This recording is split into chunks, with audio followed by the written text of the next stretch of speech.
ሁሉም የጠላት ይህች ሴት ማን ናት? ሳምራዊት ናት። ለመጣላት አይበቃም? በሉኑ የሚበላ እንግዛ። መምህሩ እንዲራብ አንፈልግም።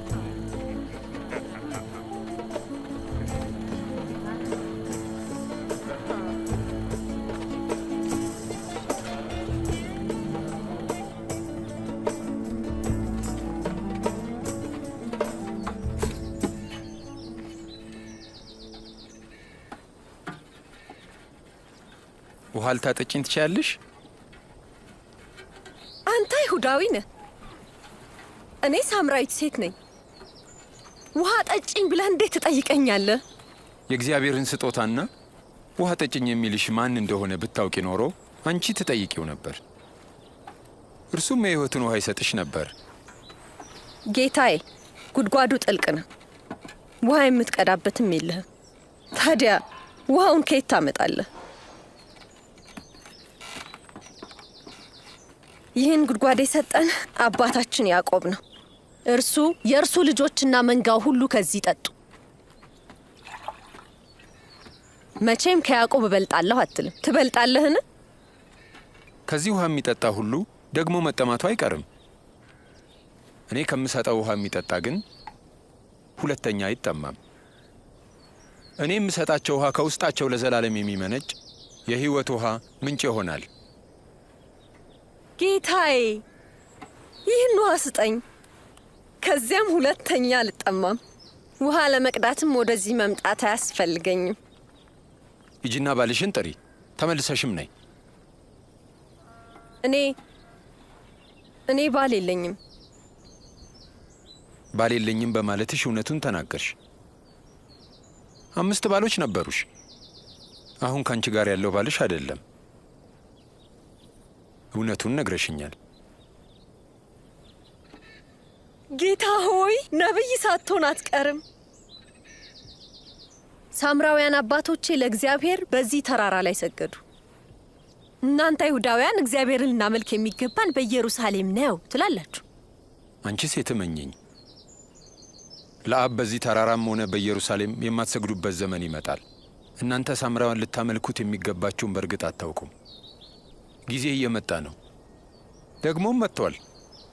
ሰዎች አብ የሚወደውን ንጹሑን አምልኮ በመንፈስ ቅዱስ ኃይል እየሰዉ እግዚአብሔርን የሚያመልኩበት ጊዜ መጥቷል። እግዚአብሔር መንፈስ ነው፣ የሚሰግዱለትም በእውነትና በመንፈስ ሊሰግዱለት ያስፈልጋል። ያቺ ሴት እኮ ናት። ምን እያደረገ ነው? ከሷ ጋር እያወራ ማንነቷን ያውቃል? አውቃለሁ። መሲሁ ይመጣል። ሲመጣም ሁሉን ይነግረናል። እኔ እርሱ ነኝ።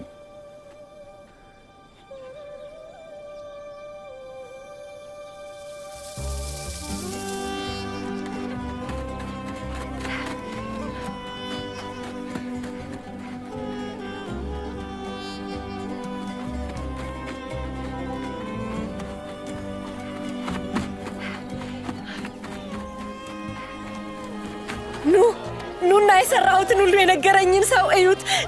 ኑ እዩት። መሲሁ ይሆን እንዴ? መሲህ? የሚጠበቀው መሲህ ሊሆን አይችልም። ኑና እዩ። ኑ።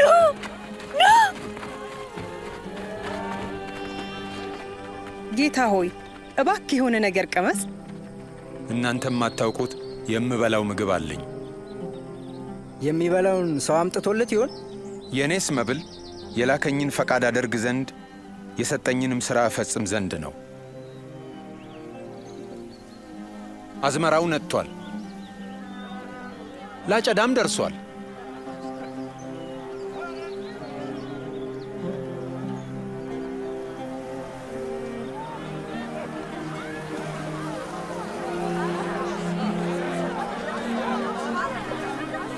ተመልከት ምን ያህል ሰው እየመጣ እንዳለ። በሰማርያ ሰው ቅር አይመስልም።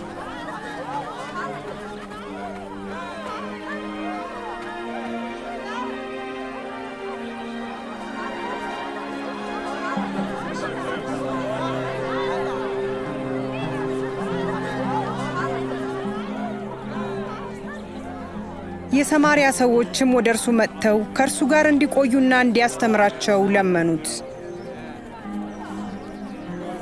ለ2 ቀናትም ቆየን።